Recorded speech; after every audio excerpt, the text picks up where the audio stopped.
नमस्कार, आप देख रहे हैं इंडिया 79 न्यूज चैनल, जहां खबरें मिलती हैं सबसे तेज, सबसे पहले और सबसे सटीक। नाशिक मुंबई महामार्ग पर गोंदे गांव के पास स्थित जिंदाल कंपनी के सामने आज सुबह एक भीषण सड़क हादसा हुआ। नाशिक से मुंबई की ओर जा रही ब्रेजा गाड़ी MH17D2343 के ड्राइवर का नियंत्रण गाड़ी से हट गया, जिससे वह सामने जा रही बोलेरो MH6AW4329 गाड़ी से टकरा गई। टक्कर इतनी जोरदार थी कि ब्रेजा गाड़ी डिवाइडर पर चढ़ते हुए पलट गई। इस गाड़ी में सवार 2 से 3 लोग गंभीर रूप से घायल हो गए हैं। स्थानीय ग्रामीणों की मदद से घायलों को तुरंत घोटी गांव के नजदीकी अस्पताल में भर्ती कराया गया। इस हादसे के कारण हाईवे पर दोनों ओर ट्रैफिक पूरी तरह से जाम हो गया। मौके पर पहुंची पुलिस और स्थानीय लोगों की मदद से ट्रैफिक को सुचारू करने का प्रयास जारी है।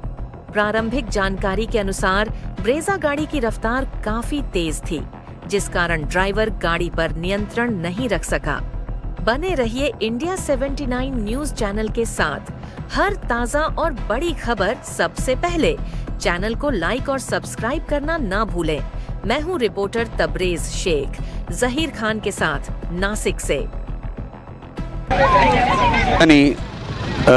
नाशिक मुंबई महामार्गावर जिंदल कंपनीच्या समोर मोठा असं भीषण अपघात झालेला आहे।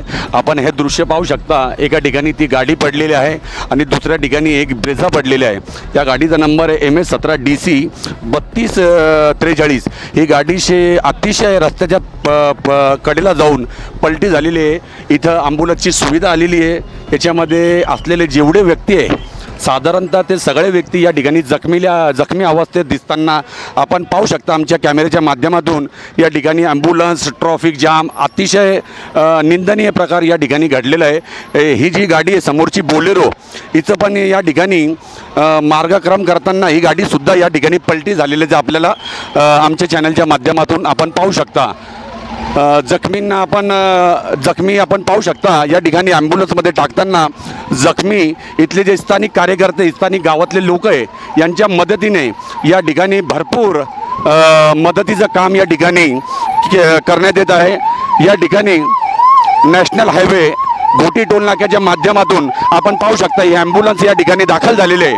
अतिशय जबरदस्त पद्धतीने त्यांनी ॲम्ब्युलन्स लवकरात लवकर या ठिकाणी पाठवलेली आहे। जेवढे जे लोक जखमी आहे त्यांना मदतीसाठी घोटी टोल नाक्याचं प्रशासन व स्थानिक लोक या गोंद्या गावातून या ठिकाणी पोहोचलेले आहेत। भरपूर ट्रॅफिक या ठिकाणी जाम पण झालेले आहे आणि जखमींना आता रुग्णालयाच्या दिशेने या ॲम्ब्युलन्समधून नेण्यात येत आहे। कॅमेरामन फुजेल शेखसह तबरेज शेख, नाशिक। गोंदेगाव या ठिकाणी मुंबई नाशिक महामार्गावर जे या ठिकाणी मोठा अपघात झालेला आहे, तर ते जे समोरचे जे व्यक्ती होते ते आपल्याबरोबर आहे। बाळा म्हसने म्हणून हे रहिवाशीतले घोटी आहे, यांच्या गाडीचा मोठा अपघात झालेला आहे आणि त्या गाडीमध्ये ज्या गाडीमध्ये अपघात झालं होतं त्या गाडीचे हे ड्रायव्हर आहे।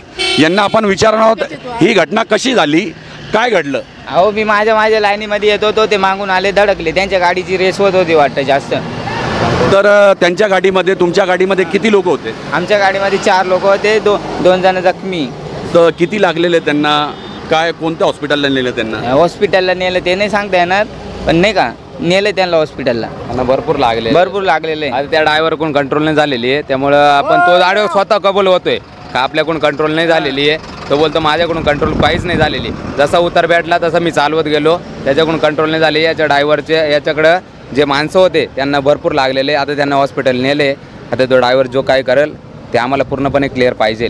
म्हणजे असं लागलेले भरपूर लेडीज होत्या, त्यामध्ये त्याचे पण लागलेले, गाडीचं नुकसान झाले। आत्ताची नवीन गाडी आहे ज्यामध्ये 2 महिने झालेले। गाडीचं भरपाई पाहिजे आम्हाला, क्लिअर पाहिजे, कारण का तो त्याच्या जागी योग्य होता, त्याच्या पट्ट्याने तो येत होता। जे काय असं ना ते त्याच्या जागी योग्य होता। स्थानिक पोलीस स्टेशनला तुम्ही कळवलेलं ॲक्सिडेंटबद्दल, हे जे अपघात झाले त्याबद्दल कळवलेलं नाही? सर असं बोललं गेलं तर सध्या जस्ट ॲक्सिडेंट झालेला आहे, त्याच्यामुळे आम्ही कळवलेलं नाही।